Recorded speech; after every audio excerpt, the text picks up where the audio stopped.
Assalamualaikum warahmatullahi wabarakatuh. Saya Aisyah Diadudaningsih, Kepala Dinas SDM Provinsi Jawa Barat.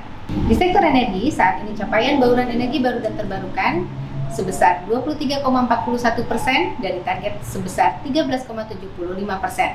Atas pencapaian ini, pemerintah Provinsi Jawa Barat berhasil mendapatkan penghargaan Anugerah Dewan Energi Nasional tahun 2022 sebagai daerah yang paling aktif mengkampanyekan energi bersih dan daerah tercepat kedua penetapan peraturan daerah rencana umum energi daerah.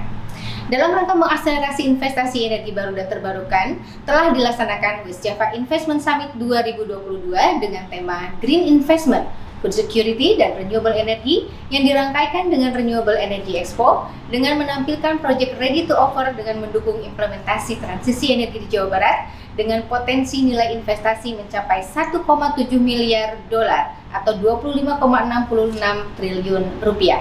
Assalamualaikum warahmatullahi wabarakatuh.